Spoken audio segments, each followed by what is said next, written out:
India was one of the most prized possessions of the British Empire, and was often known as the jewel on the crown of the empire. But that was not always the case. Before it was a colonial possession, India was under company rule by the East India Company. This shift in rule was mostly because of a massive insurrection, commonly known as the Sepoy Rebellion.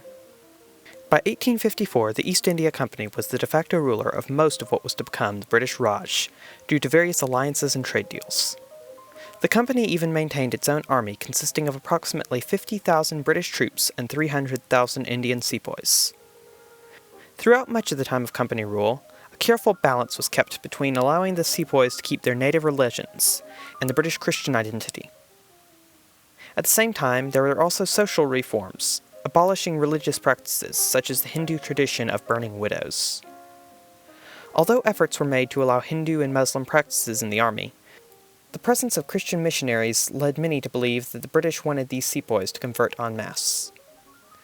In India, there were three distinct armies: the Bengal Army, the Madras Army, and the Bombay Army. The Bengal Army consisted of sepoys from only upper castes, and was not forced to serve overseas, unlike the other two. As the Bengal Army was also the largest of the three, the other two found it unfair that they were the only ones to serve in China or Burma. As a result, new recruits in the Bengal Army were forced to accept overseas service. This split up families who had long served together, and made current upper caste members worried that they would be sent overseas. The last straw that incited rebellion was over something that seems trivial to almost any outsider: a new type of ammo for their service rifles. The Enfield P-53 used a musket ball that was too tight of a fit, so they had to be greased before loading. Rumors that the grease was made of beef and pork tallow rapidly spread. This would have caused a major issue for the sepoys, as cows are holy in Hinduism, and Islam prohibits the consumption of pig products. On the 29th of March, 1857, a young sepoy named Mangal Pandey announced he would rebel over the new cartridges, claiming that, "From biting these cartridges, we shall become infidels." When a British officer went to confront him, he shot at the officer. When none of his comrades joined him in rebellion, he tried to kill himself with his musket, but missed. He was soon court-martialed and hanged. Just a few days later, the quartermaster in charge of Pandey was also hanged for refusing to arrest him. The rest of his regiment was stripped of their ranks and disbanded for the same reason. The Indians felt these punishments were too harsh and rioted. In the wake of these demonstrations, the Mughal emperor, Bahadur Shah Zafar, was named the Emperor of India, likely under pressure from the sepoys. When he called for war, many rebels united under him, but Punjabi Sikhs turned away as they didn't want another Muslim leader. In June, the sepoys in Kanpur rebelled against their commander, General Wheeler, resulting in a mass killing of all Christians and any other loyal to the British in the area.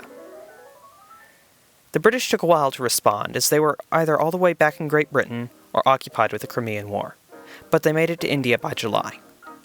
East India Company forces encircled Delhi on the 1st of July, but were outnumbered until the arrival of Punjabi reinforcements in mid-August. When the rebels refused the terms of surrender, the British began the siege of the city. On the 7th of September, British artillery began firing on the walls. British infantry breached the gate on the 14th and took Delhi, suffering heavy casualties. With the fall of Delhi, the Mughal Empire collapsed. Even with the Mughals' collapse, the war went on for another year. In May of 1858, the rebels took over Gwalior, a state which, although loyal to the British, was officially neutral. The British liberated Gwalior in June, marking the end of the last major battle. On the 2nd of August, 1858, Queen Victoria authorized the transfer of rule in India from the East India Company to Crown rule. By the 1st of November, India was officially a Crown possession. The Sepoy Rebellion was notable for both sides committing countless atrocities, most notably the rebels' murder of all Christians and Loyalists, and the massacre of thousands of suspected mutineers by British General Neil. Both sides were notorious for torturing their enemies and the rape of countless civilians. As a young British soldier named Edward Vibert remarked, "The orders went out to shoot every soul. It was literally murder." As a result of the brutal rebellion, future British rule made sure to interfere much less with local religions, and not to enforce such radical reforms and completely upset local power structures. Rule during the British Raj also made sure to improve communication between the people and leadership. In the end, even if the rebellion ended in continued British rule, it was more or less successful, as Crown rule proved to be much better for the Indians than Company rule ever was. The approach taken by Crown rule followed Queen Victoria's 1858 proclamation, quote, "We hold ourselves bound to the natives of our Indian territories by the same obligations of duty which bind us to other subjects. It is our further will that, our subjects of whatever race or creed, be freely and impartially admitted to offices in our service, the duties of which they may be qualified by their education, ability, and integrity duly to discharge." Don't forget that since my channel's first anniversary is coming up, I am hosting a Q&A, so be sure to comment questions or message me on social media or email me directly. I will put together a video as soon as I have enough questions, and I look forward to seeing what you have to ask me.